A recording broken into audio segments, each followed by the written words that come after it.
Priyanka Gandhi Congress party, Priyanka Gandhi Congress party जिंदाबाद जिंदाबाद। धन्यवाद। कांग्रेस पार्टी जिंदाबाद, प्रियंका गांधी जिंदाबाद, सोनिया गांधी जिंदाबाद। सुशील पासी।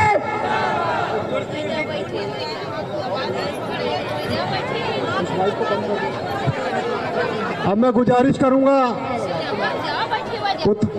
उत्तर प्रदेश कांग्रेस कमेटी के सचिव आदरणीय रमेश शुक्ला जी से वो आए। प्रियंका गांधी जिंदाबाद, कांग्रेस पार्टी जिंदाबाद।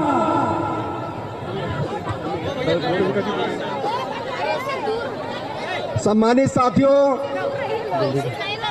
माताओं और बहनों, नौजवान साथियों, पत्रकार बंधुओं, आज जिनके लिए आप अनवरत 5 घंटे से, आदरणीय दीदी, मैं आपको बताना चाह रहा हूं कि ये लोग 12 बजे से यहाँ आपका इंतजार कर रहे हैं। मैं आप सबको तहे दिल से धन्यवाद देता हूं कि आपने हमारी नेता आदरणीय प्रियंका गांधी जी को सुनने के लिए अनवरत अपना अमूल्य समय इस धूप में दिया है। मैं भूर भूर प्रशंसा करता हूं। और भाई सुशील पासी जी को जिताने के लिए जो आपने प्रतिबद्धता दी है, उसके लिए आदरणीय प्रियंका गांधी जी भी अति प्रसन्न है। मैं मंच पर उपस्थित हमारी राष्ट्रीय महासचिव और उत्तर प्रदेश की प्रभारी आदरणीय प्रियंका गांधी जी को बहुत बहुत आभार व्यक्त करता हूं। मंच पर आकर उन्होंने आप सबको भी आशीर्वाद देंगी, आप लोगों को अपने वचनों से उद्बोधन करेंगी।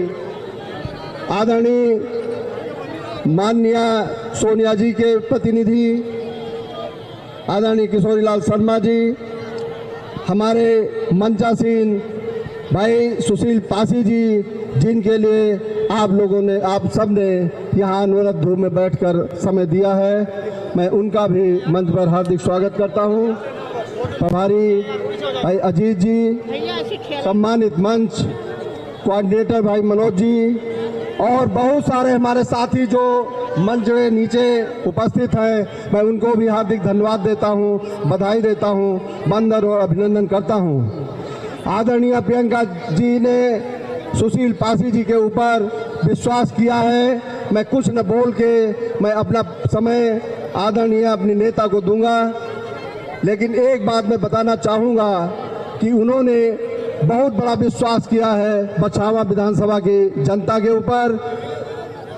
इस आशा और विश्वास के साथ उन्होंने टिकट दिया है और शुरू से कह रही थी कि मैं सुशील जी को विधायक बनाऊंगा।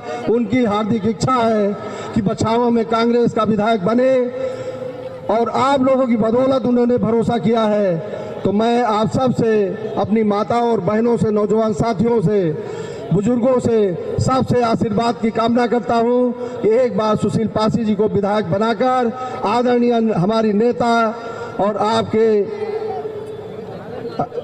मार्गदर्शक जिन्होंने भरोसा किया है, उनको अपना मत देकर आप निश्चित रूप से यहाँ का विधायक सुशील पासी जी को बनाकर दिखाएंगे। मैं इन्हीं शब्दों के साथ अपनी बात समाप्त करता हूँ। जय हिंद, जय भारत, जय कांग्रेस। बहुत बहुत धन्यवाद। इसी कड़ी में मैं बछरावा विधानसभा के प्रत्याशी सुशील पासी से गुजारिश करूंगा, आए और इस जनसभा को संबोधित करें। सुशील पासी जी।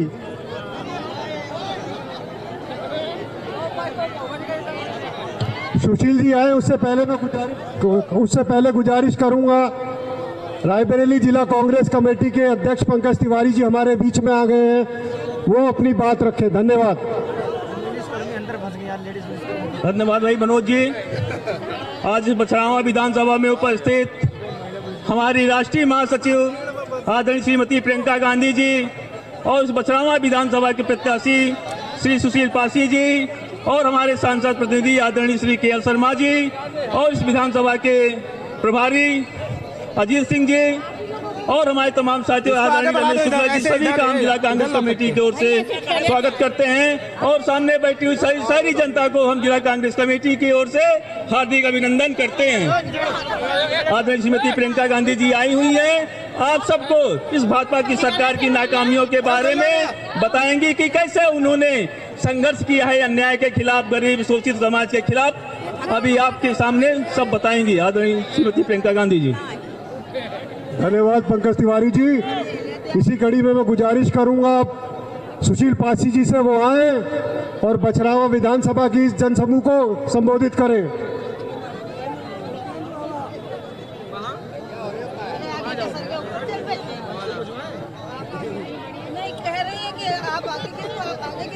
परम श्रद्धे सामाजिक राजनीतिक व्यवस्था परिवर्तन की महानायिका, हम सबकी नेता आदरणीय प्रियंका गांधी जी और कांग्रेस का परिवार का सदस्य बनाने वाले परम आदरणीय के शर्मा जी, मनोज यादव जी और जिले के जिला अध्यक्ष परम आदरणीय पंकज तिवारी जी और मंच के सामने बैठे हुए पितातुल बुजुर्गों, नौजवान बहादुर साथियों, माताओं और बहनों, मैं आप सबसे निवेदन करने के लिए खड़ा हुआ हूं। आज उत्तर प्रदेश की राजनीति आज ऐसे दौर से गुजर रही है कि 20 करोड़ की जनता को न्याय देने के लिए व्यवस्था परिवर्तन की महानायिका आदरणीय प्रियंका गांधी जी उत्तर प्रदेश में जब से वो प्रभारी बनी हैं तब से उत्तर प्रदेश की राजनीति का में एक बदलाव सा आया है। जो एक चलाया परंपरागत तरीके से राजनीति होती थी, उस राजनीति को बदलने का नाम प्रियंका गांधी है। प्रियंका गांधी ने कहा उत्तर प्रदेश की सरकार जब जुल्म जाती करती थी तो कोई नेता सामने नहीं आता था। आदरणीय प्रियंका गांधी जी उत्तर प्रदेश की प्रभारी बनती हैं और जब सोनभद्र में आदिवासियों पर गोलियां चलती हैं, उनको निहत्तों को मार दिया जाता है, तो उत्तर प्रदेश का कोई नेता नहीं बोलता।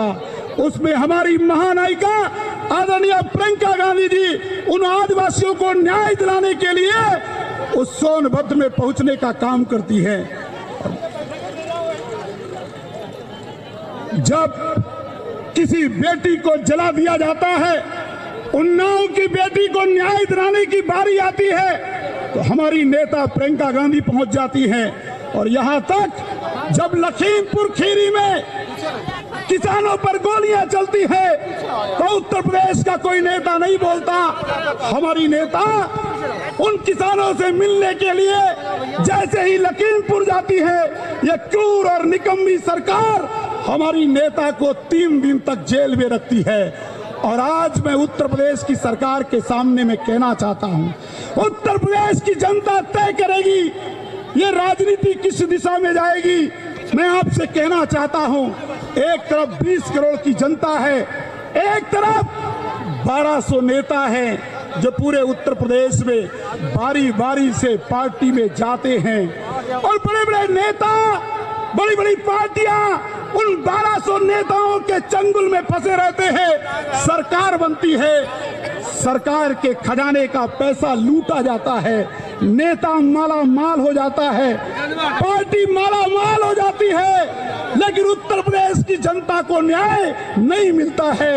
ऐसे में हमारी नेता प्रियंका गांधी ने कहा कि हम एक नई राजनीति करेंगे। उस राजनीति में उन्होंने कहा उत्तर प्रदेश में सबसे पहला नारा दिया, लड़की हूं लड़ सकती हूं 50% महिलाओं के लिए। कोई सोच भी नहीं सकता कि तमाम महिलाओं को वोट तो उनसे लिया जाता है, तमाम फ्री योजनाएं दी जाती है, लेकिन राजनीति में उनको हिस्सा मिले, समाज में उनको हिस्सा मिले, नौकरी में उनको हिस्सा मिले, आर्थिक व्यवस्था में उनको हिस्सा मिले, इसकी चिंता किसी नेता को नहीं है, वो पार्टी चाहे कोई भी हो।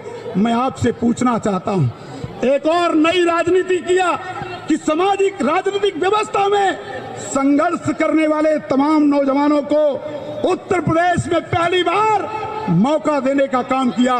तमाम शिक्षकों को लड़ाया, तमाम डॉक्टर्स को लड़ाया, तमाम अधिवक्ताओं को लड़ाया, और जो उत्तर उत्तर प्रदेश की जनता का हित चाहते हैं उनको मौका देने का काम किया।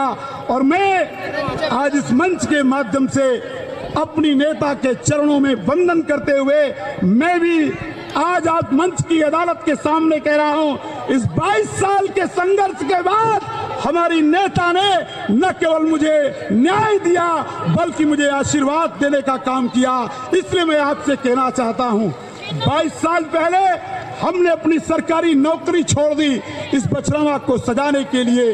22 साल की उम्र में हमने अपनी जिंदगी, जवानी सब कुछ कुर्बान कर दिया और चुनाव में आपके बीच में लड़ता था। लेकिन मेरे मित्रों, आपसे जितना बन पड़ता था उतना मुझे न्याय देते थे, लेकिन मेरे खिलाफ रायबरेली के तमाम ऐसे माफिया हैं, तमाम ऐसे पैसे वाले लोग हैं जो नहीं चाहते कि बछरावा में सुशील पासी। मैं पूछता हूं, मेरा गुनाह क्या है? 22 साल मैंने आपके बीच में काम किया।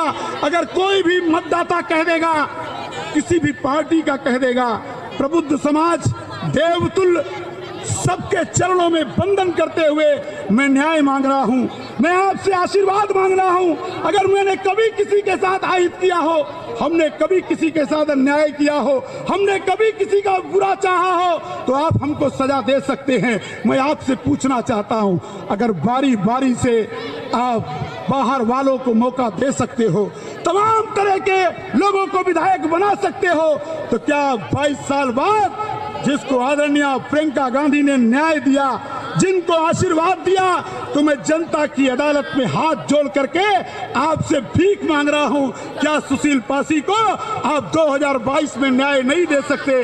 इसलिए मैं आपसे कहना चाहता हूं, आज मेरी जिंदगी मैं आपको वचन देना चाहता हूं कि मैं जिसके साथ रहता हूं, निष्ठा और ईमानदारी के साथ रहता हूं, डर और लालच से मैं नहीं डरता, क्योंकि राहुल गांधी हमारे नेता कहते हैं डरो मत। इसलिए मेरे मित्रों, मैं आपसे कहना चाहता हूं कि आज उत्तर प्रदेश की जनता से मैं कहना चाहता हूं, और विशेष करके बछरावा की जनता से कहना चाहता हूं, आइए उत्तर प्रदेश को हम सजा ले और संवार ले। 32 साल पहले कांग्रेस की सरकार रही होगी, हमने वो सरकार नहीं देखी है, और जब सत्ता में कांग्रेस थी तो सुशील पासी कभी कांग्रेस में नहीं था। और तमाम ऐसे लोग जिन पर मुझे हंसी आती है, उन पर गुस्सा भी आता है कि जब कांग्रेस सत्ता में होती है तो उनको कांग्रेस अच्छी लगती है, और जब आज कांग्रेस आज संघर्ष कर रही है तो उनको कांग्रेस अच्छी नहीं लगती है। लेकिन सुशील पासी आज उस कांग्रेस की विचारधारा के साथ है, क्योंकि कांग्रेस संविधान की विचारधारा है, कांग्रेस लोकतंत्र की विचारधारा है, और उसी संविधान में एक प्रस्तावना है। मैं उस प्रस्तावना का पुजारी हूं, मैं लोकतंत्र का पुजारी हूं, मैं पंडित जवाहरलाल नेहरू जी के दर्शन का पुजारी हूं, सरदार पटेल के आदर्शों के चलने वाला हूं, मौलाना आजाद के आदर्शों पर चलने वाला हूं, और परम पूज्य बाबा साहब अम्बेडकर के उन बनाए हुए आदर्शों पर चलने वाला मैं एक नौजवान हूं। मैं आपसे कहना चाहता हूं, उस प्रस्तावना में लिखा है इस देश के हर नागरिक को अवसर की समता होनी चाहिए। तो मैं बछरावा की जनता को ये वचन दे रहा हूं कि मैं 3.5 लाख मतदाताओं को और 5 लाख की जनता को मैं वचन दे रहा हूं, सुशील पासी विधायक नहीं होगा, बछरावा का विधायक होगा, और प्रियंका गांधी का सिपाही बनकर के मैं हर जाति हर मजहब के लोगों को मैं सम्मान करूंगा और सबके लिए काम करने का काम करूंगा। और दूसरी बात मैं और से कहना चाहता हूं, मैं उसी प्रस्तावना में जो लिखा है कि व्यक्ति की गरिमा, वोट आपका कम है या ज्यादा है ये मायने नहीं रखता है। लोकतंत्र में जो संविधान में है कि किसी एक व्यक्ति की भी गरिमा का ख्याल किया जाए, मैं आपको वचन देता हूं, आप हमें वोट देते हैं कि नहीं देते हैं ये मायने नहीं रखता, लेकिन मैं बछरावा की जनता को वचन दे रहा हूं, एक एक व्यक्ति की गरिमा का सुशील पासी सम्मान करेगा और सबके हितों की रक्षा करेगा। इसलिए मेरे मित्रों, मैं आपसे कहना चाहता हूं, लेकिन आज मेरे सामने एक संकट खड़ा है। आप इतने हजारों की संख्या में आ गए, अब विरोधी लोगों ने आपस में गठबंधन कर लिया। ये गठबंधन बड़ा बेमेल है, तमाम उसमें ऐसे ऐसे लोग हैं जो उस गठबंधन में नहीं होना चाहिए, लेकिन उस गठबंधन में हैं। सुशील पासी जनता की अदालत में कह रहा है, मुझ पर आरोप लगाते हो तो मीडिया को खरीद करके आरोप मत लगाओ। मंच की अदालत में कह रहा हूं, प्रियंका गांधी मुझे जो सजा देना चाहेंगी, सुशील पासी का ये सर उनके चरणों पे है। लेकिन मैं आपसे कहना चाहता हूं, मैं कभी किसी माफिया से नहीं डरा, मैं किसी पैसे वाले से नहीं डरा। इसलिए मैं आपसे कहना चाहता हूं, ये न्याय की लड़ाई है, ये धर्म युद्ध की लड़ाई है। सुशील पासी आपसे न्याय मांग रहा है और आपसे कहना चाहता है, और विशेष करके जो बेमेल गठबंधन करते हैं, जो बंद कमरों में साजिश करते हैं, उन बंद कमरे वालों से कहना चाहता हूं कि सुशील पासी प्रेम से तो डरता है, सहानुभूति से तो डरता है, इज्जत से तो डरता है, सबके प्यार और मोहब्बत से डरता है, लेकिन किसी की अटैची से नहीं डरता है। ये मैं आपसे कहना चाहता हूं। इसलिए आपसे हाथ जोड़कर कह रहा हूं, चुनाव तो 23 तारीख को होगा, लेकिन आज से ही विरोधी साजिश करना शुरू कर देंगे। एक सुशील पासी को हराने के लिए एक बहुत बड़ी साजिश की जाएगी। इसलिए मैं आपसे कहना चाहता हूं, आखिर सुशील पासी का दोष क्या है? मैं एक पढ़ने लिखने के बाद अगर राजनीति में आया तो मैं आपसे कहना चाहता हूं, ये सुरक्षित सीट है, किसी ना किसी को तो आपको विधायक बनाना ही बनाना है। एक तरफ सुशील पासी 22 साल से लड़ रहा है और कुछ लोग चंद मिनटों में टिकट ले आते हैं। कैसे लाते मैं नहीं जानता, पहली बार मैं टिकट से लड़ रहा हूं। मेरे जीवन में पहली बार है कि मैं कांग्रेस पार्टी के पंजे से चुनाव से लड़ रहा हूं। टिकट कैसे मिलता है मुझे नहीं पता, पहली बार प्रियंका गांधी का आशीर्वाद मिला तो मेरे जीवन का ये पहला चुनाव है जो एक राष्ट्रीय पार्टी के पंजे के निशान से लड़ रहा हूं। इसलिए आपसे कहना चाहता हूं, अगर सबको मौका मिल चुका है तो क्यों साजिश करते हो? आखिर कैसा विधायक बनाना चाहते हो? क्या उनको विधायक बनाना चाहते हो जिन्होंने कोई सामाजिक राजनीतिक संघर्ष नहीं किया है, जिन्होंने कभी किसी के सुख दुख में शामिल नहीं हुए हैं? और सुशील पासी पर 2 मुकदमे लिखे हैं। जानते हो मुकदमे किस बात के हैं? धरना प्रदर्शन के हैं। जब भी कोई सरकार आई, अगर बहुजन समाज पार्टी की सरकार आई तो उसके खिलाफ भी सुशील पासी खड़ा हुआ और वो मुकदमे सुशील पासी पर सरकार ने लिख दिए, एक कोतवाल ने लिख दिए। सुशील पासी के खिलाफ कभी कोई 151 का मुकदमा नहीं हुआ और दूसरी सरकार आई तो उसने भी मेरे पास मुकदमे लिखने का काम किया। इसलिए आपसे कहना चाहता हूं, आज सुशील पासी को प्रियंका गांधी जी ने न्याय कर दिया है। इसलिए आपसे कहना चाहता हूं, उत्तर प्रदेश की राजनीति को बदल दीजिए और बछरावा की राजनीति को आप बदल सकते हैं। और मुझे कांग्रेस का सिपाही होने के नाते मैं आपको वचन देता हूं कि 32 साल पहले जो कानपुर में सरकारी फैक्ट्रियां खुलती थी, अगर आप चाहते हो कि अपने नौजवानों को नौकरी मिले, अगर आप चाहते हो कि महिलाओं की सुरक्षा हो, अगर आप चाहते हो कि सबको न्याय मिले, तो हमारी नेता ने कहा जो जमींदारी विनाश अधिनियम, ये इंदिरा गांधी की पोती है, राजीव गांधी की बेटी है, इन्होंने न्याय किया है। इंदिरा गांधी जब देश की कमान संभालती है तो गरीब गुरबा कमजोर झुग्गी झोपड़ी के लोगों को 2-2 बीघे 3-3 बीघे पट्टा देने का काम किया कि नहीं किया है? और कुछ सरकारें तो ऐसी आई उस कानून को खत्म कर दिया।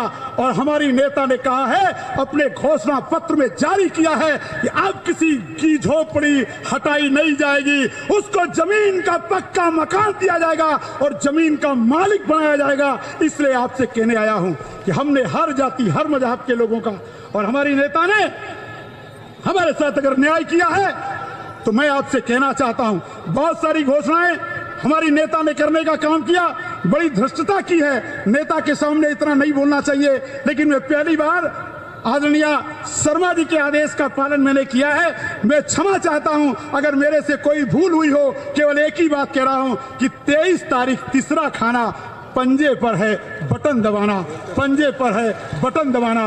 और मैं आपसे एक बात और कहना चाहता हूं कि आप जानते हो कि जब आपके सामने मशीन होगी, उस मशीन में सुशील पासी की फोटो होगी और बगल में आदरणीय प्रियंका गांधी का पंजा का निशान होगा। दोनों निशान को देखोगे तो तुम्हारे अंदर से आवाज आएगी, तुम्हारे मन की आवाज आएगी, तुम्हारे दिल से आवाज आएगी कि सबको देखा बार बार सुशील पासी अब की बार। इसलिए आपसे कहना चाहता हूं, बहुत सारे लोग मुझ पर आरोप लगाते हैं, हम आपसे कहना चाहते हैं, मैं एक भी इंसान हूं। अगर आपको लगता है कि मैंने कभी कोई गलती ऐसी की है तो मैं आपसे कहना चाहता हूं, आपका हक है, हमसे कहिए। लेकिन 22 सालों से किसी ने नहीं कहा। जब चुनाव आता है तो कहते हैं कि सुशील पासी बहुत खराब आदमी है। मैं 22 साल से सुनते सुनते थक गया और मैं आपसे पूछना चाहता हूं, अगर सभी लोग कहते हैं कि सुशील पासी खराब आदमी है और कुछ तो कहते हैं कि सुशील पासी खतरनाक आदमी है, तो मैं क्या खतरनाक लगता हूं? मैं क्या आपको खतरनाक लगता हूं? मैं पूछता हूं, वो माफिया जो मुझको डराना चाहते हैं, आज जनता की अदालत में पूछता हूं, बिशुनपुर से लेकर बौदा कला तक चले जाओ, अगर प्रबुद्ध समाज का एक भी व्यक्ति कह देगा कि सुशील पासी ने कभी किसी पर 151 का मुकदमा लिखा है, मैं वचन देता हूं, अभी प्रियंका गांधी कहेंगी मैं चुनाव से बाहर चला जाऊंगा। लेकिन मेरे पर झूठा आरोप मत लगाओ, मेरे ऊपर झूठा आरोप मत लगाओ। अगर कोई कुर्मी समाज का कह देगा, कोई लोधी कह देगा, कोई मौर्य कह देगा, कोई यादव कह देगा, कोई बढ़ई कह देगा, कोई लोहार कह देगा, कोई नाई कह देगा, कोई कश्यप कह देगा, अगर कोई भी व्यक्ति वो किसी भी जाति और धर्म का हो, अगर एक भी व्यक्ति कह देगा तो सुशील पासी अपने आप को राजनीति से बाहर कर लेगा। लेकिन पैसे वाले लोग पैसे के अहंकार में हैं और कहते हैं कि हम लोगों को खरीद लेते हैं। हम उनसे कहना चाहते हैं, नेताओं को तो खरीद सकते हो, नेताओं को तो खरीद सकते हो, लेकिन ये उत्तर प्रदेश की जनता और बछरावा की जनता को खरीद नहीं सकते हो।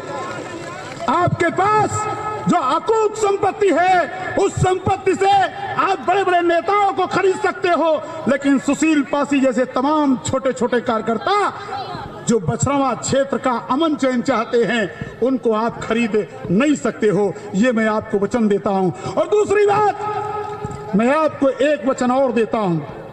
हमारी नेता ने बहुत सारे वचन दिए हैं, उस पर चर्चा हमारी नेता करेंगी, क्योंकि सबसे पहले उन्होंने महिलाओं के लिए एक से अलग से घोषणा पत्र जारी किया और नौजवानों के लिए अलग से एक घोषणा पत्र किया, उसकी चर्चा हमारी नेता करेंगी। मैं केवल एक वचन आपको देना चाहता हूं।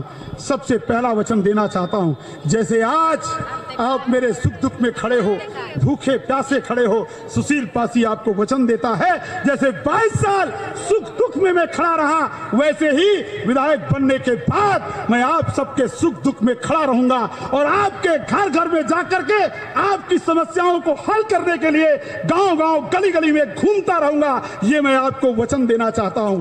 और दूसरा वचन, विधायक लोग बनते हैं कुछ मुट्ठी भर लोगों के लिए बनते हैं।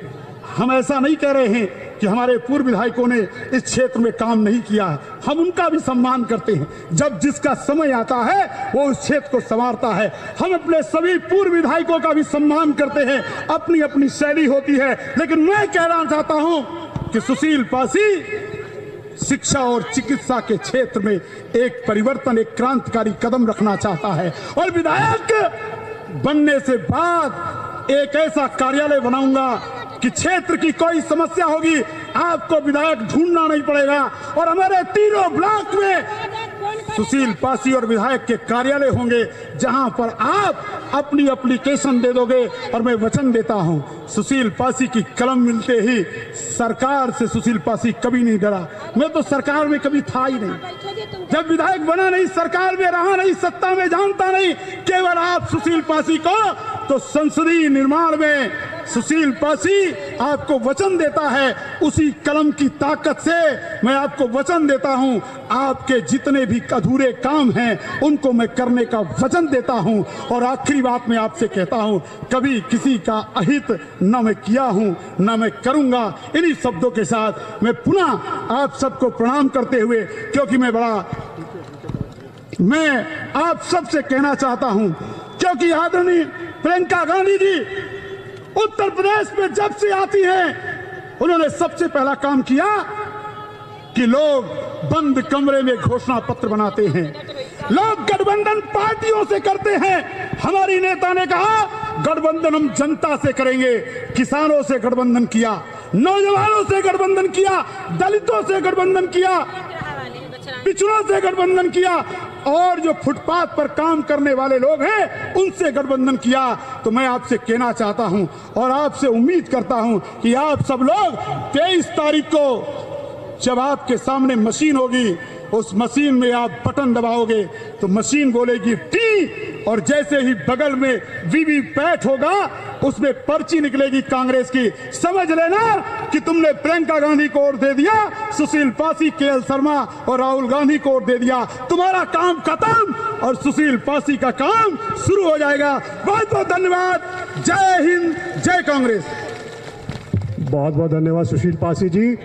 और जिस क्षण का आप लोगों को इंतजार था, बड़ी बेसब्री से हमारी नेता प्रियंका गांधी जी आपके बीच में सभा को संबोधन करने आ रही है। मैं चाहूंगा जोरदार तालियों से आदरणीय प्रियंका जी का स्वागत करें। प्रियंका गांधी।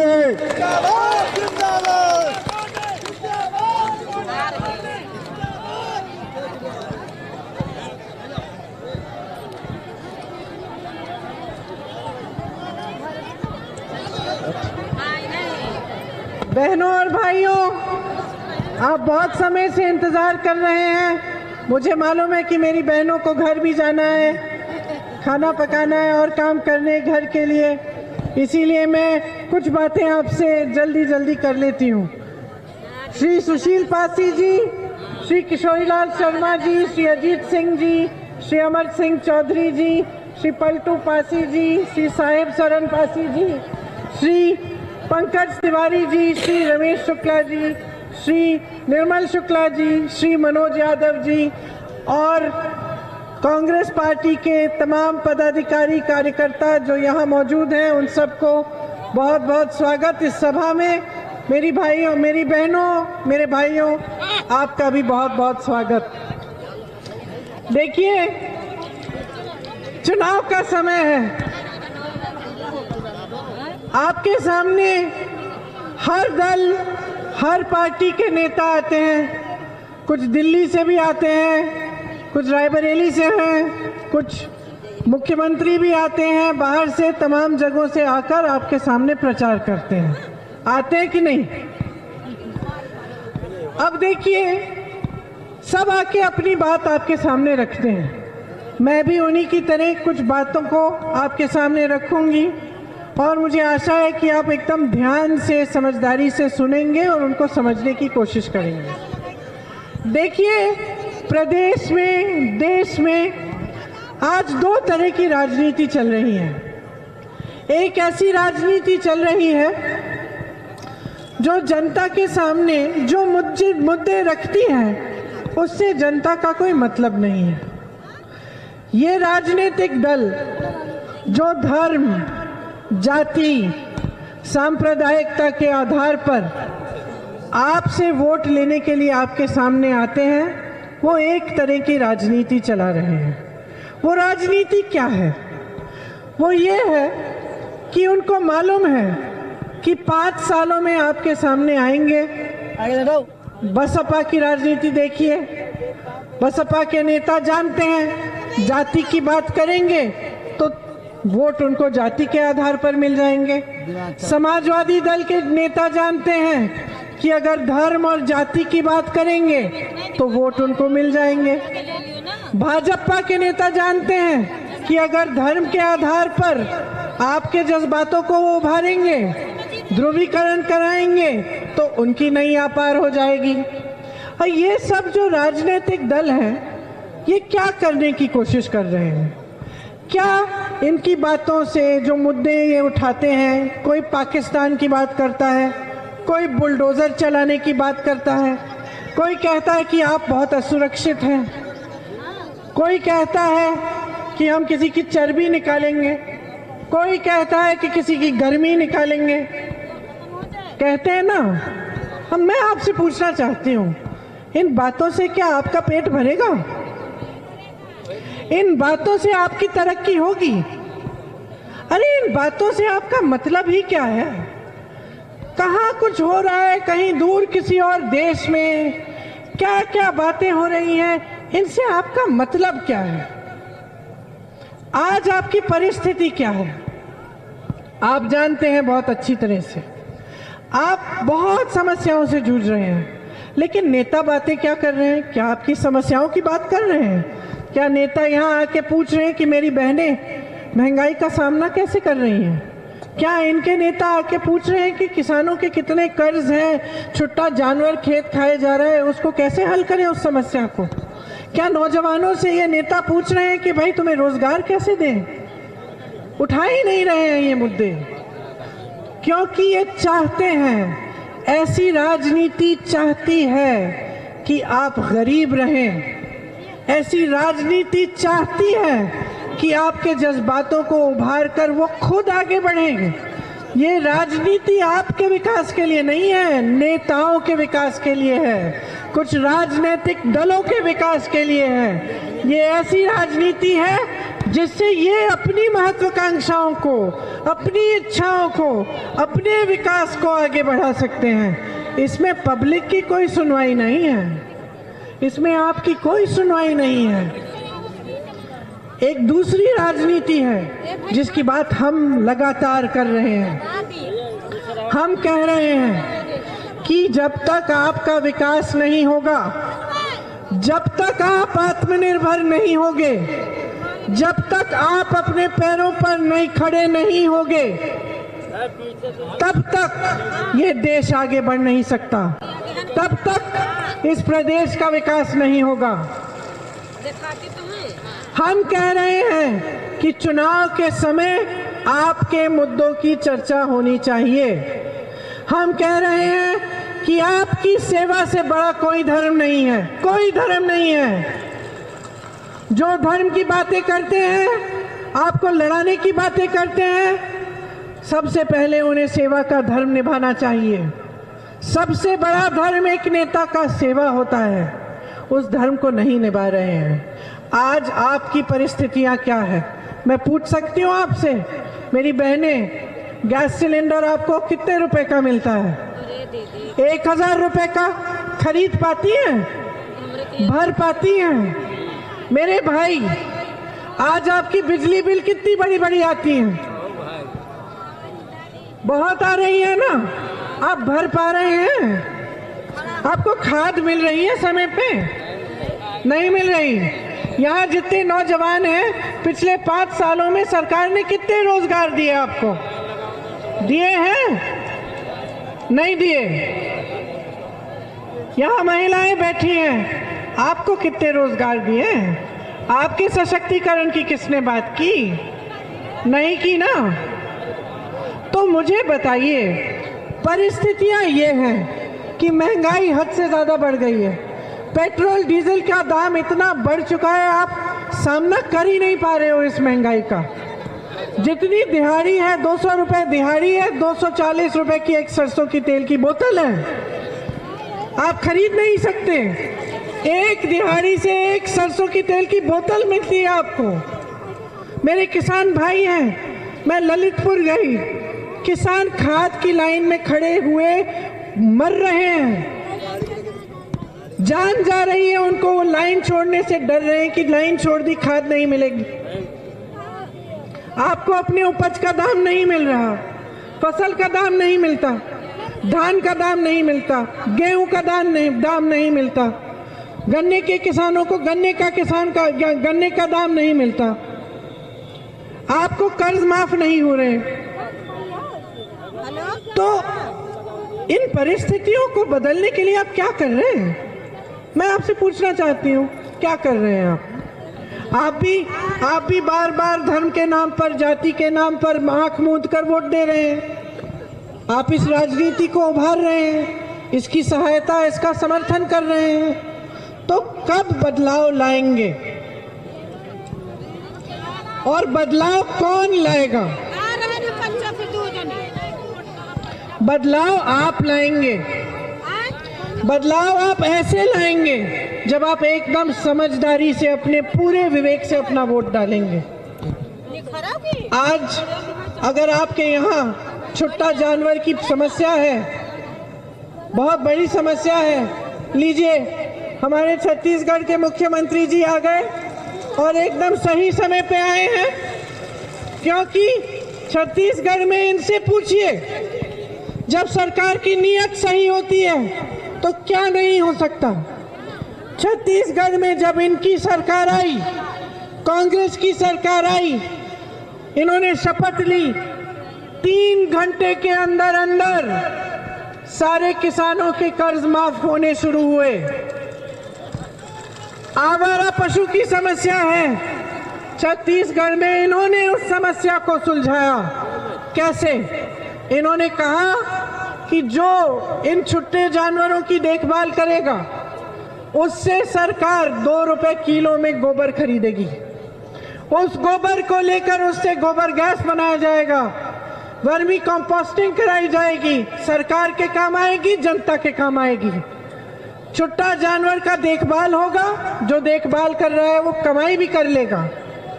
इनके यहाँ छुट्टे जानवर की जो समस्या है वो तकरीबन सुलझ गई है। आपकी यहाँ जो भाजपा की सरकार है 5 सालों से देख रही है कि आप रात को चौकीदारी कर रहे हो अपने खेतों की, लेकिन छुट्टे जानवर की समस्या को दूर करने के लिए उन्होंने इतना काम नहीं किया है।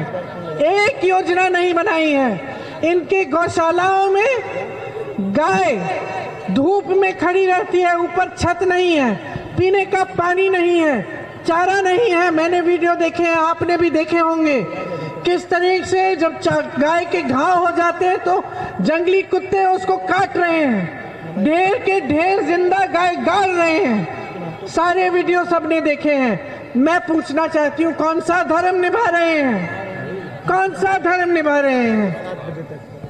धर्म निभा रही है कांग्रेस की सरकार छत्तीसगढ़ में, जिसने छुट्टे जानवर के देखभाल की योजना बनाई है जो सफल हुई है, जिसने किसानों का कर्ज माफ किया है, जो रोजगार देती है। आज सरकार में 12 लाख पद खाली हैं, एक रोजगार नहीं दिया।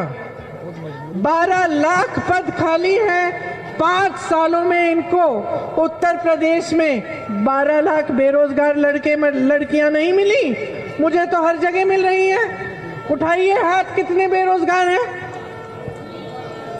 हजारों तो यहाँ बैठे हुए हैं। तो पद क्यों नहीं भरे हैं? ये पद खाली क्यों रखे हैं? इस सरकार ने ऐसी योजनाएं क्यों बनाई हैं जिससे आप आत्मनिर्भर नहीं हो?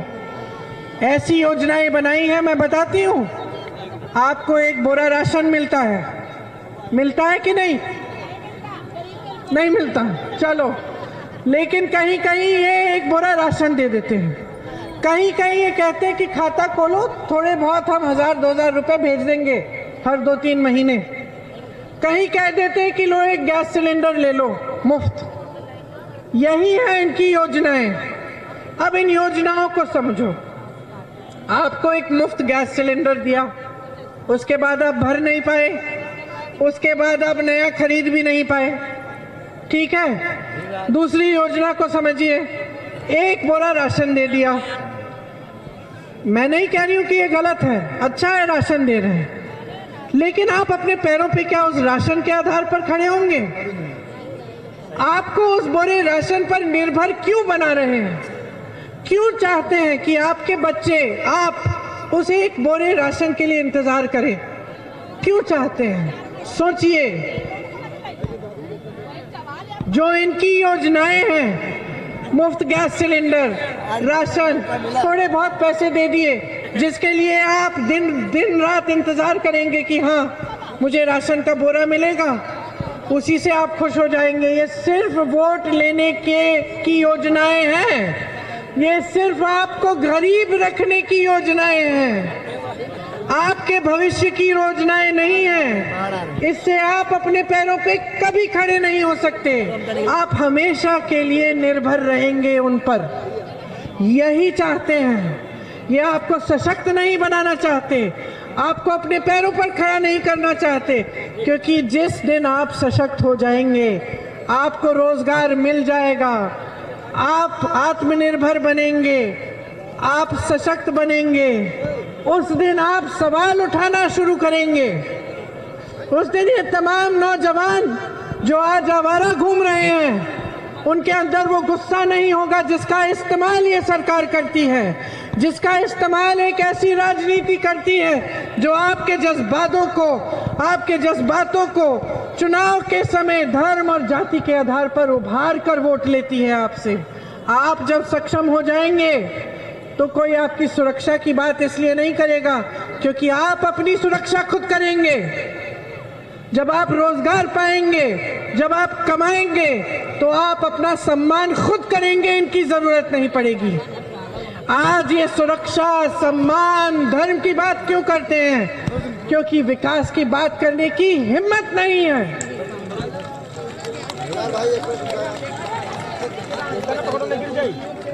क्योंकि ये आपको गरीब रखना चाहते हैं। इनकी पूरी सरकार सिर्फ बड़े बड़े उद्योगपतियों के लिए चल रही है। जितनी भी संस्थाएं थी जिनसे आपको रोजगार मिलता था, सरकारी संस्थाएं, BHEL जैसे, रेलवे जैसे, NTPC जैसे, उनको या बेच डाला या बेच डालने की योजना बना चुके हैं। और किसको बेच रहे हैं? अपने बड़े बड़े उद्योगपति मित्र को, अपने बड़े बड़े उद्योगपति मित्रों को। काले किसान के कानून लाए, उन कानूनों का मतलब क्या था? मतलब मैं बताती हूँ, किसान मेहनत करेगा, किसान खून बहाएगा, किसान पसीना बहाएगा, कमाई कौन करेगा? उनके बड़े बड़े उद्योगपति मित्र। यही थे वो किसान कानून। इसीलिए किसान ने विरोध किया, आंदोलन किया। इनकी जो सरकारें हैं वो गरीबों की सुनवाई नहीं करते। जब आप आंदोलन कर रहे थे, इस देश के किसान 1 साल के लिए आप दिल्ली की बॉर्डर पे खड़े रहे। ये प्रधानमंत्री जी जो 16,000 करोड़ रुपए के हवाई जहाज खरीदकर पूरी दुनिया में घूम रहे हैं, ये प्रधानमंत्री अपने घर से निकलकर आप तक पहुंच के 10 किलोमीटर चलकर आपके पास नहीं आए पूछने के लिए कि आपके हालात क्यों हैं, कि आप आंदोलन क्यों कर रहे हैं। कह रहे थे कानून आपके लिए है। फिर क्या हुआ? चुनाव आने लगा। चुनाव में 2 महीने बचे थे, घबराने लग गए कि ये तो किसान हिल नहीं रहे हैं। अचानक टीवी पे आए, माफी मांगी, आंसू बहाए, कहा कि ये कानून गलत थे, हम इन कानूनों को वापस ले रहे हैं। क्यों 5 सालों से नहीं सूझा क्या आपको कि गलत कानून थे? क्या 700 किसानों को शहीद होने की जरूरत थी आपको इस बात को समझने के लिए? क्या आपके मंत्री के बेटे ने जब 6 किसानों को कुचल डाला तो आपको समझ में नहीं आया कि कुछ गड़बड़ है? उस मंत्री के साथ आप आज भी मंच पे खड़े हैं, उससे अभी तक आपने इस्तीफा नहीं लिया, उसके बेटे को आपने जमानत भी दिलवा दी, उसको रिहा भी करवा दिया। क्या आपको समझ में नहीं आया कि ये कानून गलत थे? कोई सुनवाई नहीं है जी, गरीबों की कोई सुनवाई नहीं है।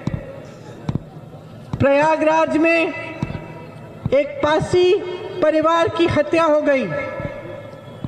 निर्ममता से ऐसी हत्या इतनी क्रूर तरह से हुई, जब मैंने उसका वीडियो देखा मेरा दिल दहल गया। मैं उस परिवार से मिलने गई। मैंने पूछा क्या सरकार से कोई मदद मिली है? नहीं मिली। क्या पुलिस प्रशासन ने FIR दर्ज किया, आपको मदद की? नहीं किया, नहीं की। क्यों नहीं किया? क्योंकि जिसने यह अपराध किया है वो भाजपा के नेताओं के करीबी है। जब एक दलित महिला का बलात्कार हुआ हाथरस में, हम उस परिवार से मिलने गए। पूरी पुलिस की सेना खड़ी है हमें रोकने के लिए, लेकिन वो पुलिस वाले तब नहीं थे जब उस लड़की का बलात्कार हो रहा था। उसके परिवार को मदद नहीं किया उन्होंने। जब हम परिवार के सदस्यों से मिलने गए, उन्होंने भी हमें बताया कि हमें मदद नहीं मिल रही है दीदी। उल्टा अब हम पे पहरेदारी हो रही है। अपराधी वीडियो पे वीडियो बना रहे थे कि देख लेना हम क्या करेंगे। पुलिस प्रशासन ने रोका नहीं। जब अरुण वाल्मीकि के परिवार के 18 सदस्य आगरा में उठाकर पुलिस स्टेशन ले जाए गए और वहां पर उनको 3 दिन के लिए रख के पीटा, मारा, एक की जान ले ली। एक महिला को ऐसा पीटा कि वो कांप रही थी जब मैंने से बात की। उसका 1.5 महीने का बच्चा था। तो कहाँ थी ये सरकार? कहाँ था इसका पुलिस? कहाँ थी इसकी पुलिस? कहाँ था प्रशासन? किसकी सुरक्षा की बात करते हैं? जब महिला असुरक्षित है, दलित असुरक्षित है, किसान असुरक्षित है, नौजवान असुरक्षित है, किसकी सुरक्षा की बातें कर रहे हैं? अपनी सुरक्षा की बातें कर रहे हैं। ये अपनी सुरक्षा चाहते हैं, अपने लिए सत्ता चाहते हैं, किसी भी हालत में कुछ भी करके सत्ता में रहना चाहते हैं, अपनी महत्वाकांक्षाओं को पूरा करना चाहते हैं। ये है ये सरकार। और ये मत समझिए कि समाजवादी दल और बसपा कोई अलग राजनीति कर रहे हैं। जब आप पर संकट आए, आपने संघर्ष किया तो कहाँ थे इनके नेता? 3 सालों से अपने घर से नहीं निकले, किसानों से मिलने नहीं गए, जिन पर अत्याचार हुआ था उनसे मिलने नहीं गए, नौजवान जब आंदोलन कर रहा था परीक्षाओं के लिए तब उनसे मिलने नहीं गए, निकले ही नहीं। कोरोना हुआ, घर में दुबके रहे। कांग्रेस पार्टी के एक एक कार्यकर्ता सड़क पे उतरा, कोरोना में लंगर किया, करवाया, ऑक्सीजन को उपलब्ध कराया, जहां से भी मिल सकता था लेके आया। कांग्रेस का कार्यकर्ता, कांग्रेस का नेता आपसे पिछले 3 सालों के लिए आपके साथ कंधे से कंधे मिलाकर आपकी आवाज उठा रहा है, कह रहा है कि प्रदेश की राजनीति बदलो, जनता की आवाज सुनो। जनता बहुत ऊब चुकी है, बहुत परेशानियां हैं, सामना नहीं कर पा रही है, जनता की मदद करो। लेकिन ये राजनीतिक दल, इनके नेता कोई नहीं सुन रहा है। सिर्फ कांग्रेस पार्टी के 19,000 कार्यकर्ता आपके लिए जेल गए हैं पिछले 1.5 सालों में। कांग्रेस पार्टी क्या कह रही है? कह रही है कि जिस तरह से छत्तीसगढ़ में आपके कर्ज माफ किए गए किसानों के, उस तरह से उत्तर प्रदेश में हमारी सरकार आएगी, आपके सारे कर्ज माफ किए जाएंगे। कांग्रेस कह रही है कि आपके जो बिजली के बिल आ रहे हैं उनको आधा करेगी। कांग्रेस पार्टी कह रही है कि जिन जरूरतमंद परिवारों को, जिन छोटे बिजनेस वालों को कोरोना के समय बिजली के बिल भरने पड़े, उनका बकाया हम साफ कराएंगे। कांग्रेस पार्टी अपनी मेरी बहनों के लिए कह रही है कि आपको सशक्त करने का काम करेंगे। 40% महिलाओं को टिकट दिया है। ऐसी महिलाएं लड़ रही हैं जिन पर बहुत भयंकर अत्याचार हुए हैं, वो जीते हारे कोई बात नहीं, खड़ी होकर लड़ रही हैं, क्योंकि हमने उनसे कहा है कि जो अत्याचार आप पे हुआ, जिस अपराधी ने किया, उस अपराधी को सत्ता बचा रही है। तुम सत्ता को अपने हाथों में लो, अपनी लड़ाई लड़ो, हम तुम्हारे साथ खड़े हैं। हम अपनी बहनों के लिए कह रहे हैं कि जब आपकी सेहत खराब होती है और आप ब्लॉक के अस्पताल में जाते हैं, आपको पुरुष डॉक्टर मिलता है। कई बार आप अपनी बात बता भी नहीं सकते। हम चाह रहे हैं कि हर अस्पताल में आपके लिए अलग से, हर ब्लॉक के अस्पताल में एक महिला डॉक्टर, एक महिला नर्स होनी चाहिए। हम कह रहे हैं हम कराएंगे। हम कह रहे हैं महिलाओं की शिक्षा के लिए हर जिले में हम केंद्रीय विद्यालय जैसे सिर्फ महिलाओं के लिए पाठशालाएं लगवाएंगे, जिसमें आपको सिर्फ शिक्षा नहीं लेकिन रोजगार लेने का हुनर दिलवाएंगे। हम ये कह रहे हैं कि आपको ये एक गैस सिलेंडर देते हैं, हम 3 दे देंगे, ठीक है लीजिए, लेकिन आपको सशक्त करके रहेंगे। हम कह रहे हैं कि पुलिस में 25% भर्तियां महिलाओं की होंगी, क्योंकि जब आप पर अत्याचार हो तो आपको पुलिसकर्मी महिला मिले। हम कह रहे हैं कि हर तरह का अत्याचार महिला पे होता है, सब जगह अन्याय है। ये मेरी पुलिस की कर्मी बहन खड़ी हुई हैं, इनके जो पोस्टिंग होती है, अपनी आपका जिला कहीं है, आप जहाँ पे रहते हो कहीं है और आपकी पोस्टिंग कहीं और हो रही है। कल मैं एक पुलिसकर्मी महिला से मिली, उसका घर अलीगढ़ में है और उसकी पोस्टिंग यहाँ रायबरेली में है, तो कैसे काम करेगी बेचारी। आपके लिए भी हम कह रहे हैं, आपके साथ अन्याय हो रहा है, हम आपकी पोस्टिंग आपके घर के जिले में कराएंगे। हम कह रहे हैं कि जितने भी सरकारी रोजगार हैं उनमें से 40% महिलाओं को दिलवाएंगे, पहले के आरक्षण के तहत। नौजवानों के लिए हमने एक पूरा विधान निकाला है, उसका नाम है भर्ती विधान। उसमें क्या लिखा है सुन लीजिए कि अगर एक नौजवान खास तौर से पिछड़े वर्ग, अति पिछड़े वर्ग और दलित वर्ग का हो और अपना छोटा कारोबार शुरू करना चाहता है, छोटा सा बिजनेस बनाना चाहता है, तो हमारी सरकार 5 लाख रुपए आपको देगी 1% ब्याज पे, ताकि आप अपने पैरों पर खड़े हो पाए, ताकि आपका आत्मसम्मान हो, आपके परिवार को आप पर गर्व हो कि आप कमा रहे हैं। हम कह रहे हैं कि 12 लाख सरकारी पद खाली हैं, उनको सबसे पहले हम भरेंगे। पूरा खाका तैयार किया है कि कौन से पद कहाँ हैं, किस तरह से उनको हम भरेंगे। हम कह रहे हैं कि 8 लाख रोजगार हम अलग से पैदा करेंगे। जहाँ जो हुनर है वहाँ पे पूरी सुविधा मिलेगी उस हुनर के लिए।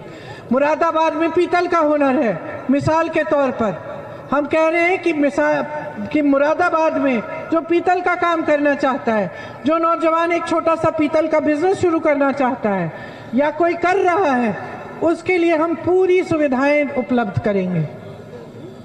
हम कह रहे हैं कि ये जो भर्ती के इम्तिहान हैं, जो परीक्षाएं हैं, जिसको दे कर आप थक गए हैं, आपके करियर बर्बाद हो गए हैं, आप सालों इंतजार करते हैं, नियुक्तियां नहीं होती क्योंकि इस सरकार ने उसमें भी घोटाला किया है। हम कह रहे हैं कि उसको हम पारदर्शी बनाएंगे, एक जॉब का कैलेंडर बनाएंगे। जिस दिन परीक्षा होगी, जिस दिन रिजल्ट आएगा, जिस दिन नियुक्ति होगी, वो सारा उस कैलेंडर पर होगा। और हम एक ऐसा कानून लाएंगे कि कोई अधिकारी उससे इधर उधर होने की कोशिश करे तो उस पर सख्त कार्रवाई होगी। तो ये सारी योजनाएं हमने बनाई है और हम चाहते हैं हम इनको आपके लिए उपलब्ध करें। क्यों? क्योंकि हमारी सोच ये है कि एक सरकार को जनता के लिए काम करना चाहिए, यही हमारा सबसे बड़ा धर्म है। तो मैं यहाँ खड़ा होकर आपसे आग्रह करना चाहती हूँ कि अब जो चुनाव आ रहा है इसमें अपना वोट जो है व्यर्थ मत कीजिए। बहुत हो गया है, बहुत देख लिया है आपने। ये धर्म और जाति की राजनीति आपका पेट नहीं भर रही है, आपको कमाने नहीं दे रही है, आपको दबाने की राजनीति है, आपको गरीब रखने की राजनीति है। इसमें से निकलिए, एक ऐसी राजनीति लाइए अपने प्रदेश में, अपने देश में, जो सिर्फ और सिर्फ आपके लिए काम करे, आपके लिए समर्पित हो, आपको आगे बढ़ाने का काम करे, आपके विकास की बात करे, आपके मुद्दों की बात करे। अगर आप सुशील पासी जी को, हमारे प्रत्याशी को जिताएंगे इस चुनाव में, तो आप एक ऐसी राजनीति का संदेश यहाँ से पूरे प्रदेश और पूरे देश में देंगे। हमारी सरकार आई तो हम ये सारी चीजें, ये सारी योजनाएं आपके लिए, आपके विकास के लिए लागू करेंगे। आपको बहुत बहुत धन्यवाद, आपने बहुत ध्यान से मेरी बातें सुनी। इन बातों को मन में जरूर रखना। जब आप वोट डालने जाएंगे तो याद रखना कि मैंने क्या कहा है। जो आपके साथ बीता है पिछले 5 सालों में, उसे याद रखना, भूलना मत। उसी के आधार पर आप वोट देना, क्योंकि किसी ने आपके साथ न्याय नहीं किया। आपके साथ आपके विकास का काम, आपके लिए समर्पण नहीं दिखाया इन्होंने। तो ये बातें समझ लीजिए और इस चुनाव में भारी बहुमत से कांग्रेस के प्रत्याशियों को आप जिताइए, ताकि यहाँ पे उत्तर प्रदेश में एक नई राजनीति, एक नई सरकार आए। धन्यवाद। जय हिंद। बहुत बहुत धन्यवाद आदरणीय प्रियंका जी। और अंत में मैं गुजारिश करूंगा छत्तीसगढ़ के मुख्यमंत्री भूपेश बघेल जी से, कांग्रेस पार्टी प्रियंका गांधी, 2 मिनट आप मुख्यमंत्री जी को सुन लीजिए। मैं सबसे पहले विलंब से आया उसके लिए क्षमा चाहता हूं। लगातार कार्यक्रम चल रहे थे और आने में देर हुई, इसलिए मैं आप सभी से क्षमा चाहते हुए हमारे राष्ट्रीय महामंत्री आदरणीय प्रियंका गांधी जी, आदरणीय के.एस. शर्मा जी, सुशील पासी जी, पंकज तिवारी जी, रमेश शुक्ल जी, अवधेश चौधरी जी, गौरव मिश्र जी, प्रदीप चौधरी जी, अमर सिंह जी और सभी उपस्थित भाइयों, बहनों, युवा साथियों और पत्रकार मित्रों, 3 चरण के चुनाव हो चुके, 5 राज्यों के चुनाव हो रहे हैं, जिसमें से उत्तराखंड, गोवा और पंजाब के चुनाव संपन्न हो चुके हैं। एक बात स्पष्ट हो गया है, ये 3 राज्य में जहां चुनाव हो चुके, भारतीय जनता पार्टी पूरी तरह साफ हो चुकी है। चाहे उत्तराखंड हो, चाहे गोवा हो, चाहे पंजाब गांधी है। तो आज ये प्रियंका गांधी वो प्रियंका गांधी है जिनके रगों में गांधी नेहरू परिवार का खून दौड़ता है। जिस परिवार ने देश के आजादी के लिए हो, चाहे देश के नवनिर्माण के लिए हो, चाहे जरूरत पड़ी तो देश के एकता और अखंडता के लिए अपने प्राणों की आहुति दी। आज उत्तर प्रदेश में जो अन्याय और अत्याचार हो रहा है उसके खिलाफ कोई लड़ रही है तो प्रियंका गांधी लड़ रही है। ये जाति और धर्म की जो राजनीति करने वाले हैं उनका संतुलन अब बिगड़ चुका है। अब जनता जाग चुकी है और प्रियंका जी के नेतृत्व में किसानों के हक की लड़ाई, मजदूरों के हक की लड़ाई, नौजवानों और महिलाओं के हक की लड़ाई लड़ने के लिए कृत संकल्पित है यहाँ की जनता। और मैं कहना चाहूंगा कि प्रियंका जी ने आपसे न केवल वादा किया, प्रतिज्ञा की है कि 2500 रुपया क्विंटल में गेहूं और धान खरीदी की जाएगी, 400 रुपया क्विंटल में गन्ना खरीदा जाएगा, 20 लाख लोगों को नौकरी दी जाएगी। ये केवल थोथे वादे नहीं है, हम जुमलेबाज नहीं है। मोदी जी जैसे 2 करोड़ लोगों को नौकरी देने की बात हम नहीं कर रहे हैं, 15 लाख सबके खाते में आने की बात नहीं कर रहे हैं। हम जो कहते हैं वो करते हैं। छत्तीसगढ़ में कांग्रेस की सरकार है और वहां 2500 रुपया क्विंटल में धान खरीदी किया जा रहा है, वहां किसानों के ऋण माफी किया गया है। तो उत्तर प्रदेश में भी कांग्रेस की सरकार बनाई है और 2500 रुपया क्विंटल में धान और गेहूं खरीदी की व्यवस्था की जाएगी।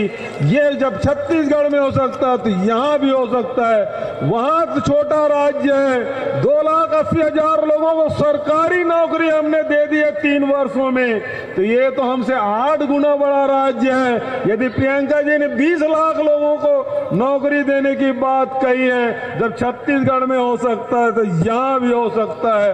गोबर जब वहाँ खरीद रहे हैं तो यहाँ भी खरीदी होगी। सवाल इस बात का है कि आपका जो वोट है वो आपका उंगली है वो पंजे के निशान पे पड़े। महंगाई यदि रोकना है, बेरोजगारी रोकना है तो कांग्रेस का साथ दीजिए। हिमाचल प्रदेश में वहां की जनता ने कांग्रेस पे विश्वास किया, 1 लोकसभा और 3 विधानसभा कांग्रेस जीती। दूसरे दिन 5 रुपया पेट्रोल में, 10 रुपया डीजल में कमी आ गई। तो आपको यदि महंगाई रोकना है तो भारतीय जनता पार्टी हराना होगा और कांग्रेस को जिताना होगा। और इसके लिए प्रियंका जी के नेतृत्व में सारे कांग्रेस जन लड़ रहे हैं। मुझे पूरा विश्वास है कि यहाँ भी परिवर्तन होगा, भारतीय जनता पार्टी की सफाया होगा और महंगाई से भी निजात मिलेगी। इन्हीं शब्दों के साथ भाई पासी को आपका भरपूर स्नेह और प्यार मिले, यही आप सबसे निवेदन और आग्रह करते हुए अपनी वाणी को विराम देता हूँ। धन्यवाद, जय हिंद। बहुत बहुत धन्यवाद। एक बार जोरदार मुख्यमंत्री जी, नारा की आप सब लोग यहाँ आए, आप सब लोगों का बहुत बहुत धन्यवाद।